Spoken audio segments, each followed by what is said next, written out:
예. D-22 총력전 스타트. 자, 분열과 국난 누가 풀까입니다. 예. 유력 대선 주자들의 3파전 구도 이렇게 화면에 저희가 띄워놨습니다만 오늘 벌써 공식 선거운동이 시작이 됐었죠. 선거운동의 장소와 의미를 한번 짚어보도록 하겠습니다. 예, 이재명 후보는 서울 광화문 청계광장에서 지금 이 시각 현재 첫 번째 공식 운동을 기다리고 있습니다. 예.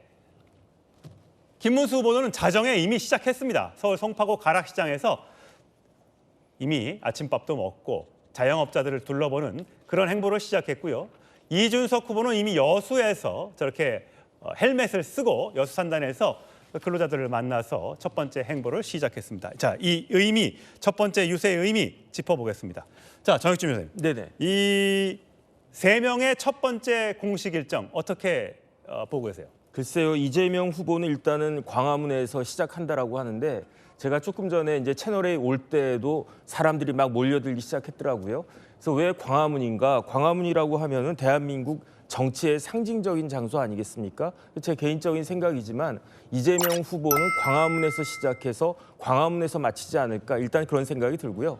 그다음에 김문수 후보 같은 경우에는 이미 가락시장에서 이제 스타트를 하셨다라고 보여지는데 가락시장이라고 하는 거는 민생의 현장이잖아요. 그러니까 어떤 정치적인 상징이나 그런 것보다도 현실, 그다음에 민생이 얼마나 어려운 것인가를 챙기는 그런 후보가 되겠다. 그런 의미가 아닌가 그런 생각이 들고 비슷한 취지로 이준석 후보도 그 전라남도 여수의 산단에 갔다라고 했으니까 거기부터 우리나라 그 경제를 생각하면서 서울로 올라오겠다. 나름 이런 메시지를 가지고 있는 것이 아닌가 싶습니다. 예, 박성민 선대위 부대변인 되셨네요. 네. 보니까 이재명 후보 같은 경우는 지난번 대선 때는 부산에서 이제 올라오는 일정을 짰던 것 같아요. 이번에는 광화문에서 내려가는 일정인가 보죠? 네, 일단은 광화문 같은 경우에는 이번에 어떤 이 내란 사태에 있어서 굉장히 핵심적으로 국민들이 저항했던 장소이기도 합니다. 그래서 빛의 혁명을 이제 완수하겠다, 완성시키겠다, 국민들의 뜻을 받들어서 새로운 진짜 대한민국을 만들겠다 이런 취지에 걸맞는 시작이 아닌가라는 생각이 드는데요.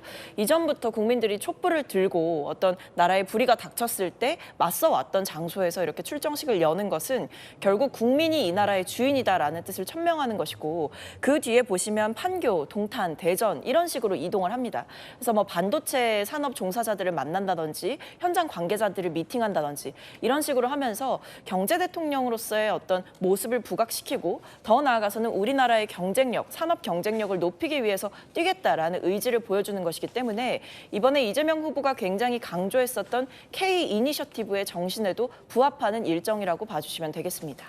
K 이니셔티브, 어려운 말 나왔습니다. 자, 이 시각 현재 청계광장 저희 채널A 사옥 바로 앞의 모습을 보고 계십니다. 10시쯤에 이재명 후보가 등장을 해서 유세를 할 것으로 보입니다. 현장을 잠시 보시면 박주민 의원이 올라와서 소개를 하고 있네요. 아마 사전 행사가 진행 중인 것 같습니다. 자, 오늘 있었던 또 어제 있었던 저 잠시 후에 저 장면은 현장을 연결해서 보고요.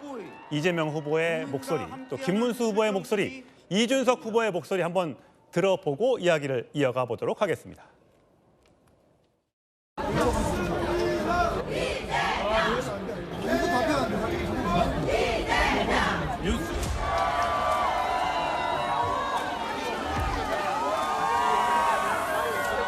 감사합니다. 우리가 대통령을 왜 뽑습니까? 잘 부려먹으려고 뽑는 거죠. 대통령이 이 나라의 왕입니까? 통치자입니까? 지배자입니까? 일꾼이죠. 모습이죠. 우리가 쓰는 도구죠. 그 도구를 잘 쓰면 유용하고 충직한 도구를 일꾼을 잘 쓰면 우리가 더 나은 삶이 가능하고 이 대한민국도 확실하게 발전할 거예요. 잘 고를 자신 있죠? 예, 김문수 후보는 오늘 새벽에 가락시장에 갔습니다. 그 장면 준비했습니다. 가락시장. 가락시장 어렵시죠? 아니, 올 때좀 장가하게 해달라고요. 한 달에 한 번이라도 꼭 좀 해줘요. 여기 진짜 가락시장 사람들 놀러도 못 가고 진짜 힘들어요. 쉬지 못하고. 예, 쉬지도 못하고. 원칙상 해야 되기 때문에 그거를 꼭 한 번 좀 고려를 해보시고. 지금 대한민국 경제가 침체, 장기 구조적 침체 그 여파로 자영업자들 어려움에 처한 현실이 이곳에서 잘 보여주고 있습니다. 밤잠을 안 자고 지금 일하시는 여러분들의 땀과 노고가 반드시 열매를 맺을 수 있도록 저는 더 낮은 곳에서 뜨겁게 여러분들을 섬기는 그런 대통령이 되겠습니다.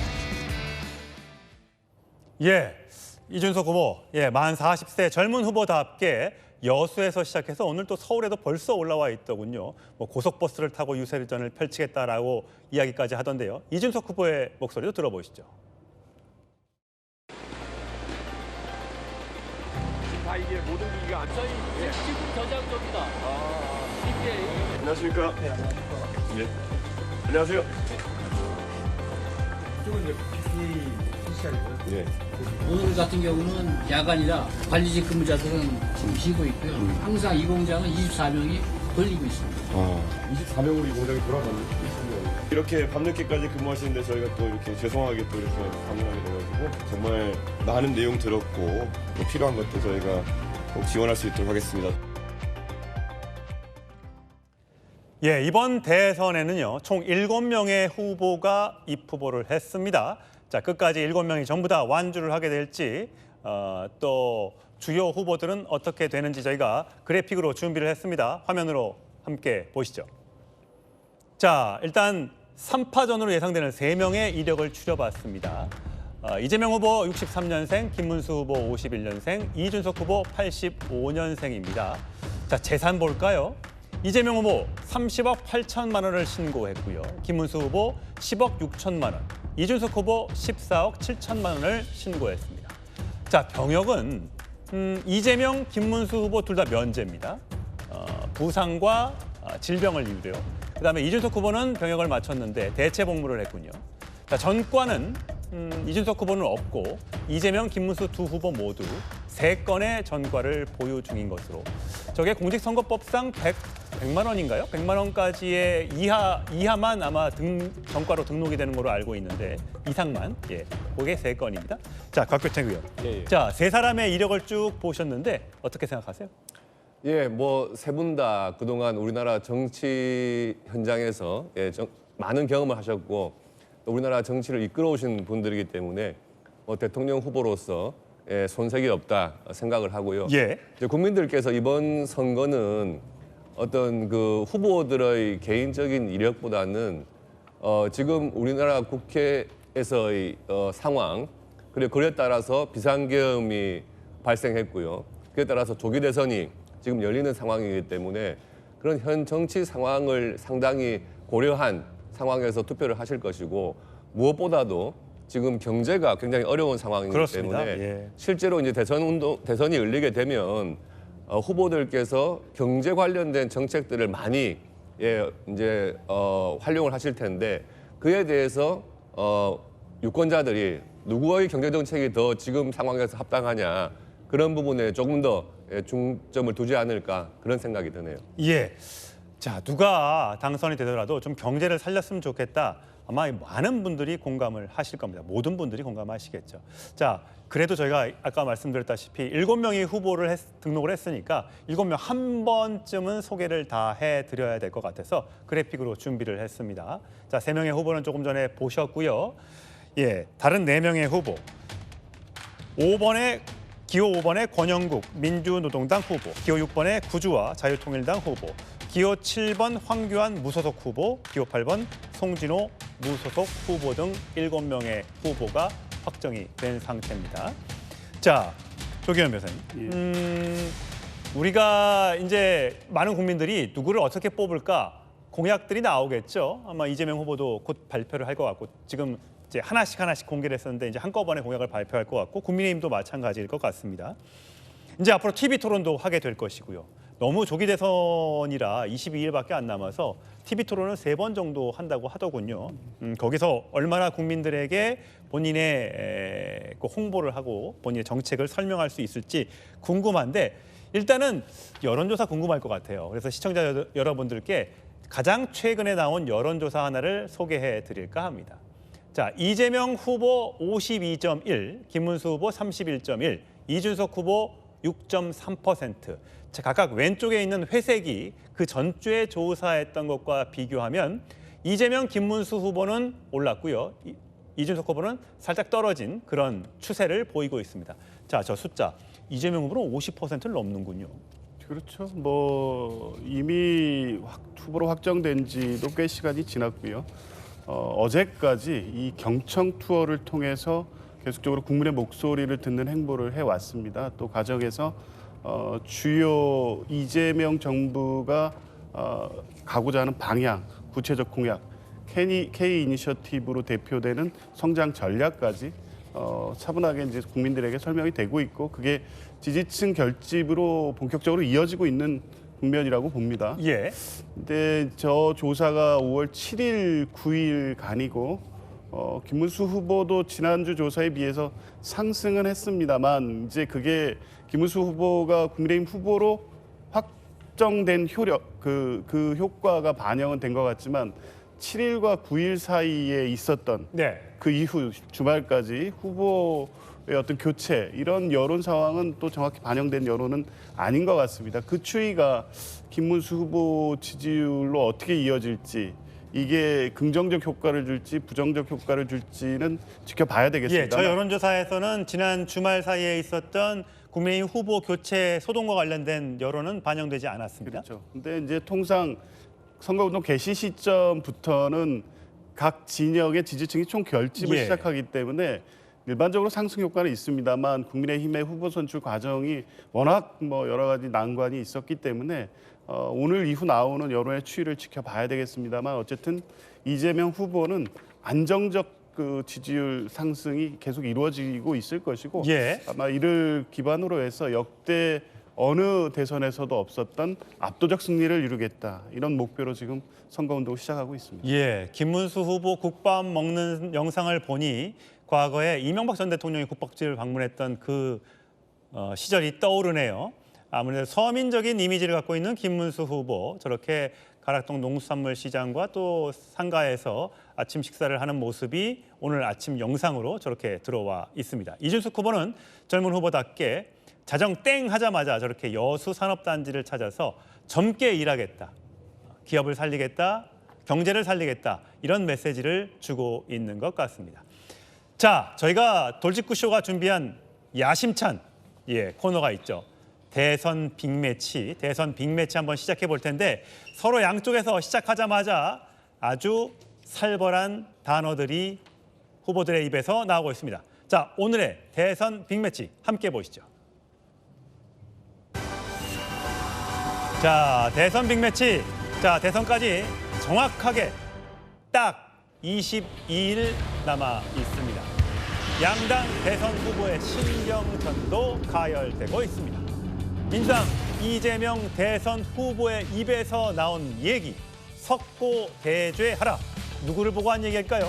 함께 보시죠. 국민의힘은 헌정 파괴 행위에 동조한 것에 대해서 사과부터 해야 합니다. 내란 동조 세력 국민의힘에 내란을 비호하는 후보 이렇게 해가지고 어떻게 국민의 선택을 받겠다고 할 수 있겠습니까? 김문수 후보가 해야 될 제일 첫 번째 일은 국민의힘과 국민의힘 1호 당원 윤석열 전 대통령이 국민을 상대로 총부리를 들이댄 내란 행위에 대해서 먼저 석고대죄부터 해야 된다고 생각합니다. 그런데 윤석열 전 대통령께서 김문수 후보를 응원하는 메시지를 봤는데 그러기 전에 국민에게 사죄부터 했으면 얼마나 좋았을까 그런 생각이 듭니다. 예, 김문수 후보를 향해서 한 이야기였습니다. 석고대죄. 자, 저렇게 선대위를 출범시키고 선대 본부장들과 함께 손을 쥐고 있는 김문수 후보. 독재는 반드시 망한다. 독재, 필망이라는 단어를 꺼내 들었습니다. 함께 보시죠. 민주당 이재명 후보는 어떻습니까? 나라가 빚더미에 오르는 것을 알면서도 달콤한 거짓말로 국민을 현혹하고 있습니다. 의회 독재를 하고 있습니다. 이재명 방탄을 위해 사법부를 흔들어댑니다. 주탄핵으로 정부를 마비시키더니 이제는 아예 정부 전체를 장악하려 합니다. 이쯤 되면 이재명 왕국을 만들겠다는 것 아닙니까? 우리는 대한민국의 미래를 파괴하려는 이재명과 그 세력을 반드시 심판해야 하지 않겠습니까? 무한무치한 세력에 맞서 대한민국을 지켜내야 민주 영생 독재 필망입니다. 예, 곽규택 의원님. 이재명 후보가 김문수 후보가 가장 먼저 해야 할 일 사과다라고 얘기했습니다. 계엄에 대한 사과, 또 탄핵에 대한 또 입장, 아마 등등에 대해서 분명히 민주당에서 요구를 할 겁니다. 자, 국민의힘은 어떤 입장을 갖고 있습니까? 예, 이번 그 대선이 이제 지난번 비상계엄 때문에 열리는 조기 대선이기 때문에 당연히 뭐 민주당 입장 또 이재명 후보의 입장에서는 그에 대한 책임론을 들고 나올 것으로 뭐 보여지고요. 지금 그렇게 하고 있는 상황이고요. 예.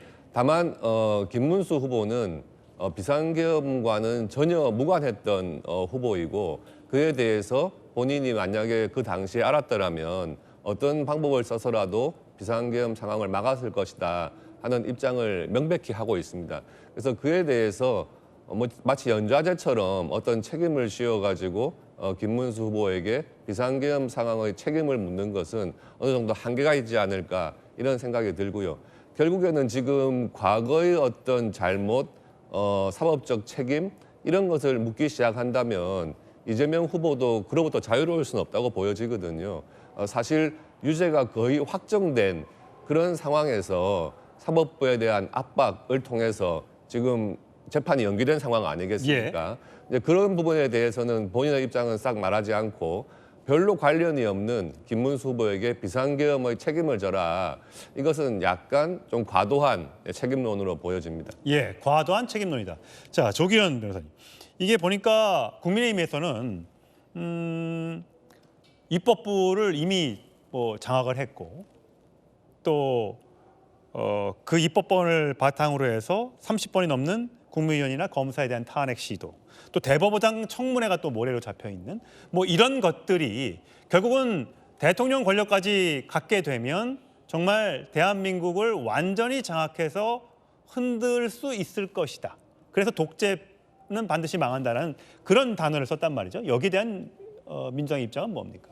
그 선거 시기에 그 메시지하고 슬로건은요. 본인의 이미지, 그 세력의 이미지하고 일치가 돼야 됩니다. 예. 지금 독재를 얘기하면 국민들은 누구를 떠올리겠습니까?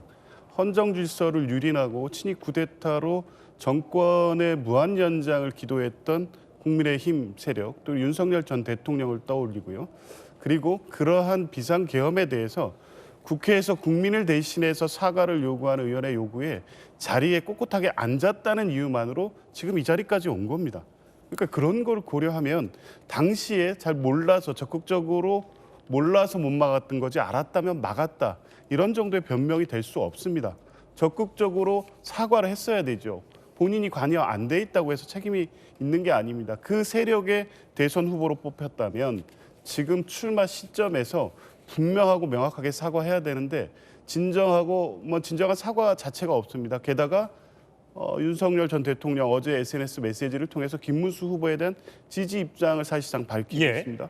이런 상황을 보면 내란 상황이 종식되지 않았고 내란 세력을 대표하는 후보로서의 자기 정체성을 부인하지 않겠다는 것이 지금의 김문수 후보의 모습 아니겠습니까? 당연히 사과를 해야 됩니다. 이 선거는 12.3 비상계엄 내란으로 촉발된 조기 대선입니다. 그것으로 인해서 국민들은 엄청난 고통을 겪고 있고요. 그래서 이걸 회복하는 선거입니다. 그래서 이재명 후보라는 도구를 통해서 국민이 이기는 선거라는 저희 민주당의 슬로건으로 내고 있는 것이죠. 그러면 당연히 김문수 후보는 선거운동 출발에 앞서 12.3 비상계엄 내란에 대해 사과하는 것에서부터 출발하는 게 당연히 맞죠. 그런 요구를 당연히 할 수밖에 없는 겁니다. 예, 현재 여론조사 구도에서 양강을 달리고 있는 이재명, 김문수 후보. 첫 번째 일성이 정말 첨예하게 갈리고 있습니다. 다시 한번 광화문 현장과 아침에 있었던 김문수 후보의 유세 현장을 좀 볼 텐데, 자, 광화문 광장에서 지금 이재명 후보가 유세를 준비하고 있습니다. 이제 사전 행사가 좀 진행 중인데 잠시 후에 이재명 후보가 등장하면 현장을 잠시 보여드리도록 하겠습니다. 상당히 많은 지지자들과 의원들이 현장에 광화문 저희 채널A 사옥 앞에 모여 있습니다. 자, 반면 김문수 후보의 경우는 오늘 아침에 새벽에 가락시장도 가고 식당도 가고 여러 현장 행보를 했는데 보니까 뒤에 김용태 비대위원장, 새로 비대위원장으로 임명된 김용태, 30대 김용태 비대위원장이 보였고요. 송파 가락시장이 지역구인 배현진 또 박정훈 의원 등의 모습이 보였었습니다. 자, 정 변호사님, 지금 민주당은요. 거의 진짜 모든 의원들이 이재명 후보를 대통령으로 만들기 위해서 똘똘 뭉쳐서 지금 현장에도 가고 뭐 전 지역을 돌고 있음 반면에 어제 김문수 후보는 천신만고 우여곡절 끝에 대통령 후보가 국민의힘 후보로 선출이 됐습니다만 어제 그 의원총회장에 나왔던 의원들 보니까 한 60명 정도 되는 것 같고 오늘도 첫 번째 유세 일정에 등장한 후보들은 그 지역구를 둔 국민의힘 일부 의원들이었단 말이죠.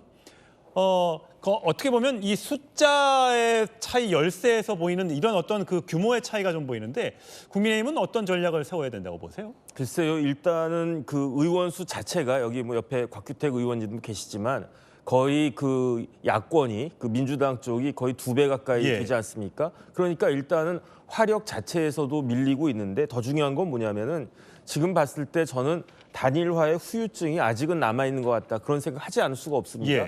단일화라고 하는 것이 김문수 후보와 한덕수 후보가 1+1 해가지고 단순히 2만 만들려고 단일화하는 건 아니지 않습니까? 1+1에다가 시너지를 더해가지고 그 2가 아니라 뭐 10이 되든지 20이 되든지 그거를 노리고 단일화를 기획했었던 것 같은데 그런데 그런 효과는 사실은 거의 거두지 못하고 오히려 국민의힘 내부에서만 그 뭐라 그럴까 이제 서로 좀 이렇게 나눠지는 그런 모습들이 있는 것이 아닌가 그런 생각이 들고요. 그래도 어쨌든 김문수 후보가 그 후보가 되셨으니까 이런 부분들에 대해서 정치력을 잘 발휘해서 일단 당 내부부터 추스리고 그리고 난 다음에 탄력을 받아서 본선에서 좋은 성과를 거두는 것이 그게 필요하지 않을까 하는 생각됩니다. 박 의원님. 지금 김문수 후보에 향해서 이재명 후보는 내란행위에 대해 석고대죄해야 된다. 김문수 후보는 이재명 세력, 오히려 일당 독재를 하고 있는 이재명 세력을 심판해야 된다. 독재 필망한다라고 지금 주장을 하고 있습니다. 근데 하여튼 눈에 띄었던 거는요. 오늘 오전에 전해진 소식입니다만 김용태, 30대 젊은 김용태 의원을 비대위원장, 사실상 당대표에 앉힌 거예요. 파격적인 인사인 것 같은데 자, 그 뜻은 어떻게 해석하면 되겠습니까? 그러니까 이제 김문수 후보 입장에서는 단일화 과정에서 상당한 내용을 겪은 상황에서 이것을 이제 극복을 하고 이제 후보가 됐는데요. 그 과정에서 결정적이었던 것이 우리 국민의힘 당원들께서 한덕수 후보로의 교체는 안 된다 하는 당원 투표를 통해 가지고 이제 김문수 후보로 확정이 되는 것이거든요. 그 과정에서 이제 김용태 비대위원이 그런 식의 인위적인 후보 교체는 해서는 안 된다 하는 비대위원으로서 유일한 반대 입장을 표명을 했죠. 그러니까 이런 부분이 당원들의 뜻에도 잘 전달이 됐고요. 그런 상황에서 김용태 비대위원장으로 새로 만들므로써 그런 당원들의 뜻을 본인이 잘 이어받아서 후보로서 이제 된 부분 그런 것을 또 알리고 또 무엇보다도 지금 당을 쇄신해야 되고 개혁해야 되고 이런 부분에 대해서도 김문수 후보가 강조를 하고 있기 때문에 그런 이미지에 가장 적합한 새로운 비대위원장을 뽑은 것이다 이렇게 보여집니다. 투샷이 굉장히 이채롭네요. 70대의 아버지뻘 되는 김문수 후보와 당대표격인 30대의 김용태 비대위원장. 자, 저희가 영상으로 준비했습니다. 함께 보시죠. 우리 김용태 의원님은 만 35세입니다. 저는 35살 때 감옥에 있었습니다. 이 젊은 김용태 의원께서 반드시 우리 대한민국을 희망의 나라로 바꿔 나갈 수 있는 젊은 에너지가 있다고 생각합니다. 20대 중에 한 분 계셨답니다. 20대를 모셨을 건데 아쉽게도 우리 김용태 의원이 우리 당 의원님들 중에서는 최연소시죠. 30대가 최연소라서 그런데 국민들께서 놀라실 정도로 빠르게 변화하는 모습을 보여드리겠습니다. 22일 동안 국민들께서 느끼실 수 있도록 체감하실 수 있도록 저희가 국민 상식에 맞는 변화 이끌겠습니다. 김용태 후보가 저래봬도 당대표 2번이라고 합니다. 새로운 보수당인가요? 그때도 당대표를 했던 것 같은데 벌써 30대 중반의 나이에 당대표를 2번이나 하는 전무후무한 일을 하고 있습니다. 어쨌든 젊은 비대위원이었고 또 비대위원장으로 새롭게 발탁이 된 만큼 뭔가 역할을 할 수 있지 않을까 국민의힘에서는 기대를 할 것 같습니다.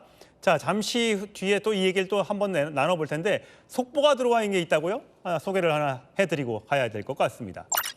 자, 지금 이재명 후보에 대한 선거법 위반 혐의에 관련된 재판이 연기됐는데 위증교사 재판도 연기가 됐습니다. 그렇기 때문에 대선 전에 재판 리스크는 아예 없어지게 됐습니다. 자, 박성민 부대변인, 민주당이 그동안 바랬던 거죠. 예, 그 재판을 받게 되면 선거운동에 지장을 받기 때문에 이런 것들은 좀 대선 뒤로 미뤄졌으면 좋겠다. 근데 대선 뒤로 또 미뤄진다고 하더라도 이 선거가 계속 될지 안 될지, 이재명 후보가 당선이 된 경우엔 또 그런 논란이 있는데 저거 어떻게 보십니까?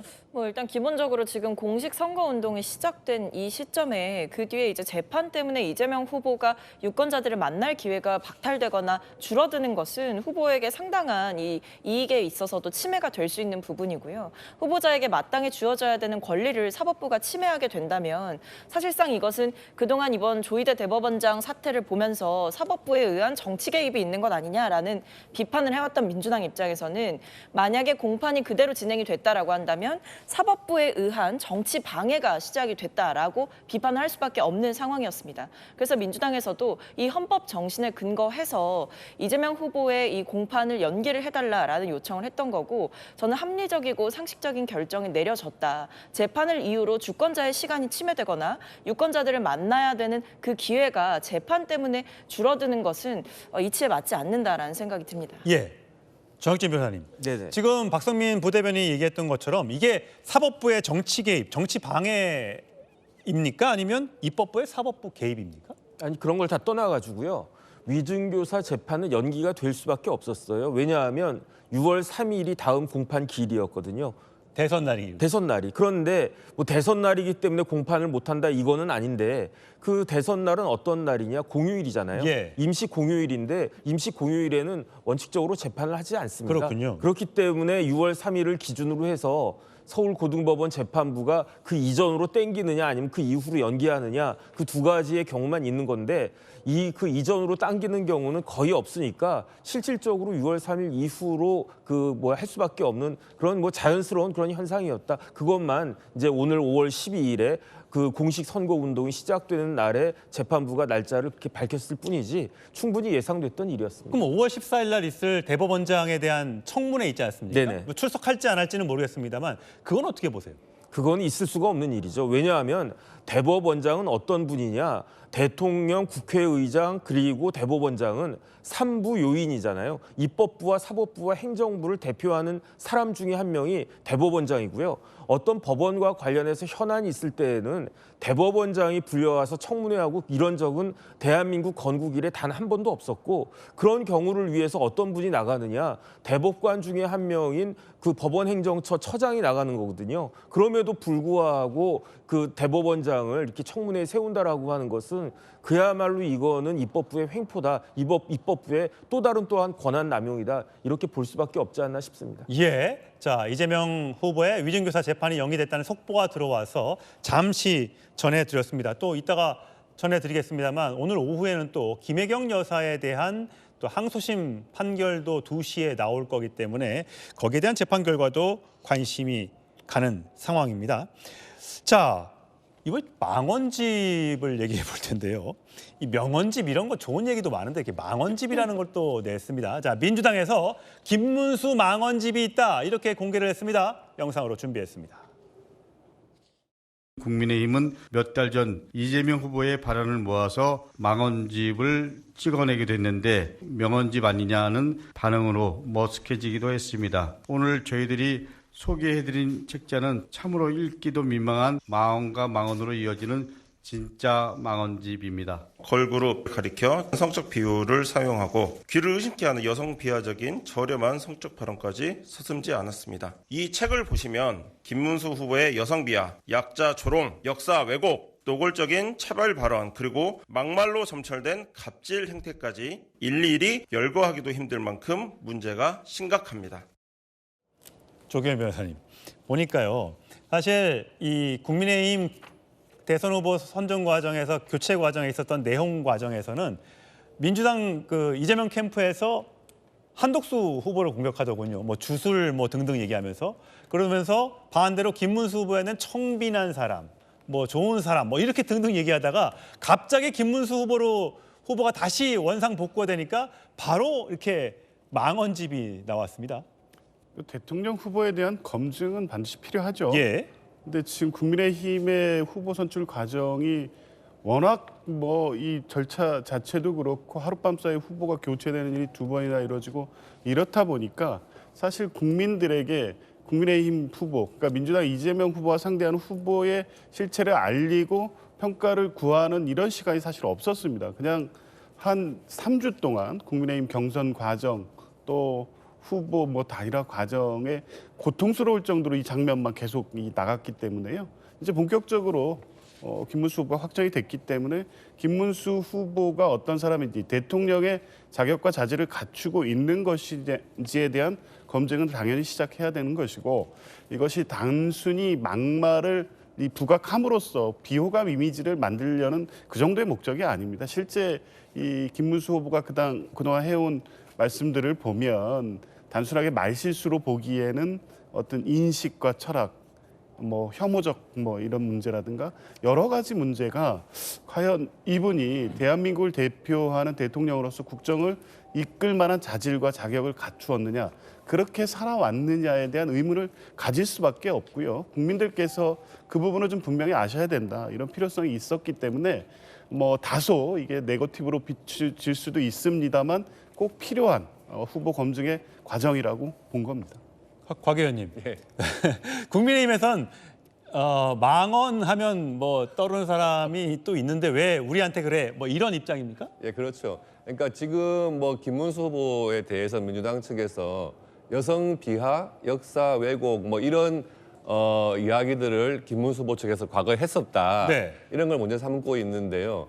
그 내용들을 보면 그냥 좀 가벼운 수준입니다. 가벼운 수준이고 여성 비하라고 하면은 사실 이재명 후보가 형수에 대해서 한 그 막말을 따라갈 사람이 없죠. 우리나라에는 막말의 끝판왕이신데요. 그런 면에서 보면 여성 비하다고 보기도 힘든 내용이 아닌가 싶고요. 또 역사 왜곡은 아마 최근에 그 김문수 후보께서 뭐 과거 일제 강점기 하에 국정 논란 이런 걸 말씀하시는 것 같은데 이재명 후보 쪽에서는 과거에 주한미군 철수 같은 것을 주장하셨던 분이거든요.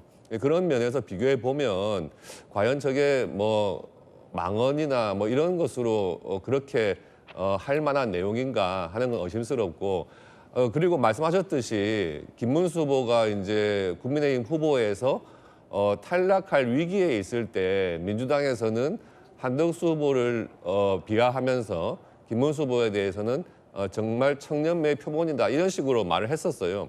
하다가 이제 김문수 후보가 확정이 되니까 하루아침에 망언집을 만들어가지고 저런 네거티브 전략을 바로 쓴다는 것이 참 이게 우리나라 정치 현실이 정말 아직도 많이 멀었구나 하는 그런 생각을 하게 됩니다. 예, 양당 모두 망언집 대신에 정책 공약집을 펴서 내서 국민들이 검증할 수 있도록 해 주셨으면 좋겠습니다.